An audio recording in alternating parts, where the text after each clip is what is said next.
BJP ideology అంటే జై Sriram నినాదమేనా? BJP ideology అంటే నేషన్ ఫస్ట్ నినాదం. ఇక్కడ రూల్ చేస్తున్న పార్టీ కానీ, అంతకుముందు చేసిన పార్టీ కానీ కరప్షన్ ఫస్ట్ నినాదం కాదు, నేషన్ ఫస్ట్ నినాదం. ఎస్, వీ ఓన్ హిందుత్వ. ఈ దేశం విభజించబడింది, ఒక మత ప్రాతిపదికన విభజించబడింది. అట్లాంటప్పుడు హిందువులకి దేశం లేకుండా చేశారు. ఇవాళ ప్రపంచ స్థాయిలో ఎన్ని ఉంటాయి? 50 దేశాలు ఉంటాయి, ఎన్నో ఉంటాయి Islamic countries. Give me one peaceful Islamic democracy. You will hardly find one. Malaysia, Indonesia also is under disturbance. There is no one Islamic democracy which is peaceful.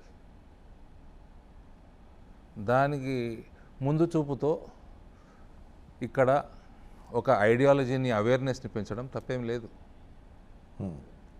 మీకు విడిపోయిన 2 భాగాలు ఈ దేశం నుంచి 2 పీస్ఫుల్గా లేవు, 2 టెర్రరిస్టుల చేతుల్లో ఉన్నాయి. This is a scary moment. So ఆ కొద్ది ముందు చూపుతో ఇక్కడ జాగ్రత్త పడటం అన్నది ఏం తప్పు కాదు.